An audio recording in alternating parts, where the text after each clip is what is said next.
Good day everyone, this is Nova and today I am going to show you how to program the Danfoss variable frequency drive using the LCP simulator. So here in the screen, as you can see, there is a circuit diagram and you can see the wirings of it. So we have here the circuit breaker, the variable frequency drive, the AC motor, potentiometer, push buttons, and of course our motor nameplate. So all of the specifications that is written in the motor nameplate will be used later in our simulator.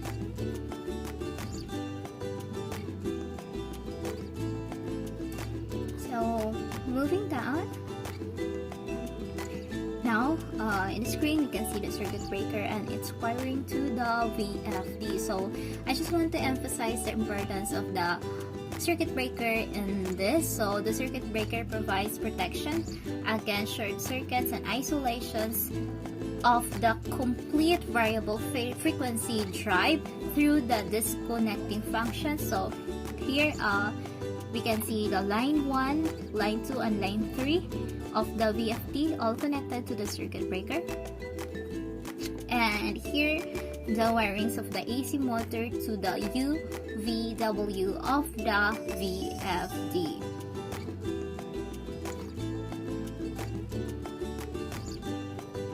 So here again is our motor nameplate. We're going to use it more often later. So right now I'm going to open the LCP simulator.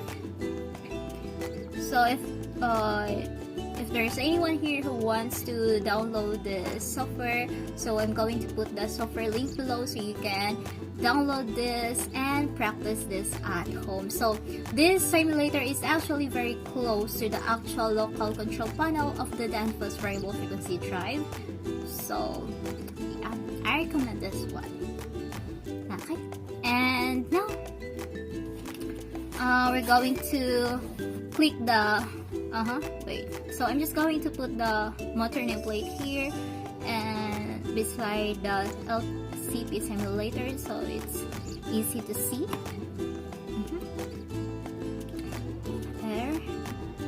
And now first we're going to click the main menu, press down and look for the special functions, click OK, and then press down again and click the reset functions.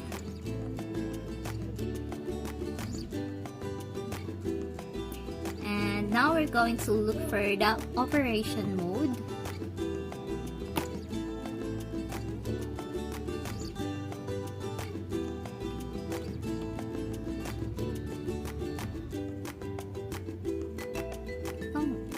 Oh, there you go, the operation mode. Click OK, and now we're going to set our operation mode to initialization. So set it to initialization, there you go, and click OK.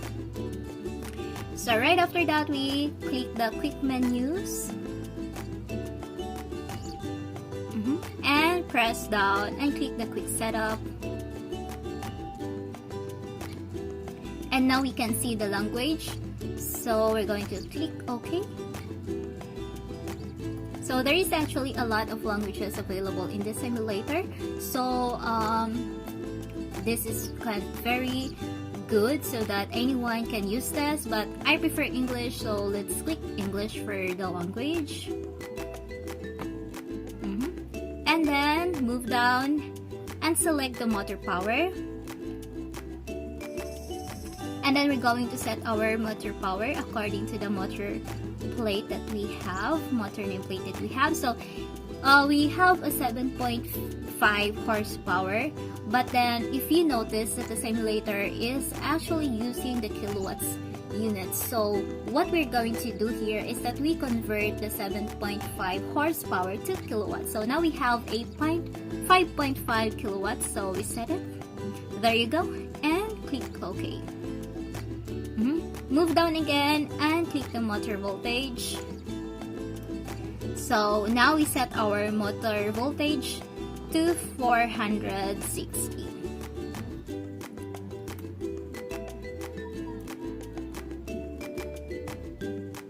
So we set it. There you go, and click OK. Right after that, we press down and click the motor frequency. So we have a 60 Hz frequency here.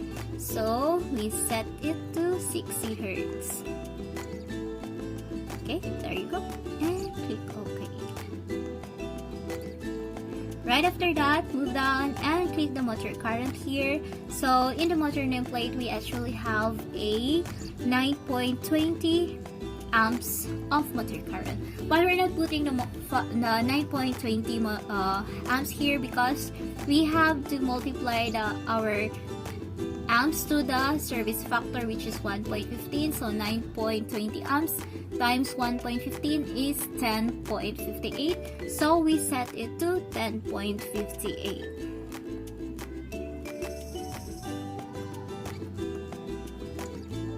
There you go, and click OK. So right now we have the motor nominal speed. So we have an RPM of 1775. So we set it to 1775.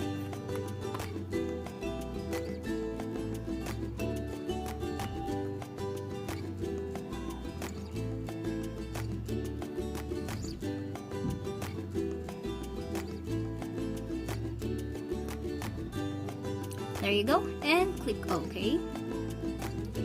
Right after that, this one we press down and then look for the ramp 1 ramp up time. So here it is, and then we click OK and then set it to, for me I'm going to set it to 20 seconds.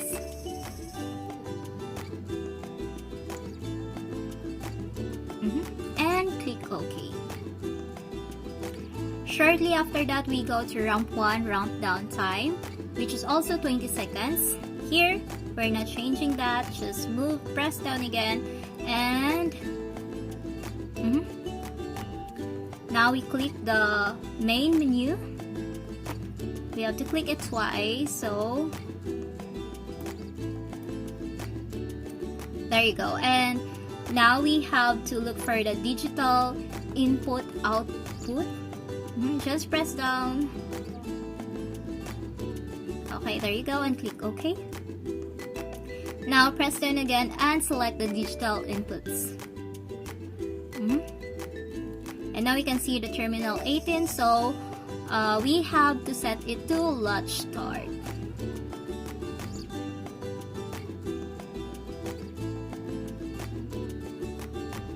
There you go, and click OK.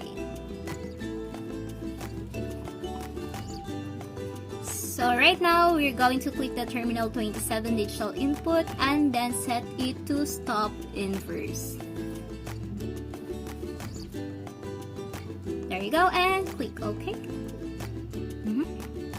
So if you can remember, the stop button is the terminal 27 and then start button is the terminal 18. So we go back again to the main menu.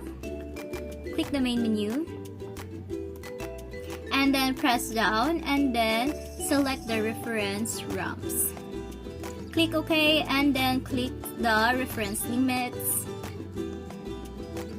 Press down and then look for the maximum reference. And here we have to set it to 1775.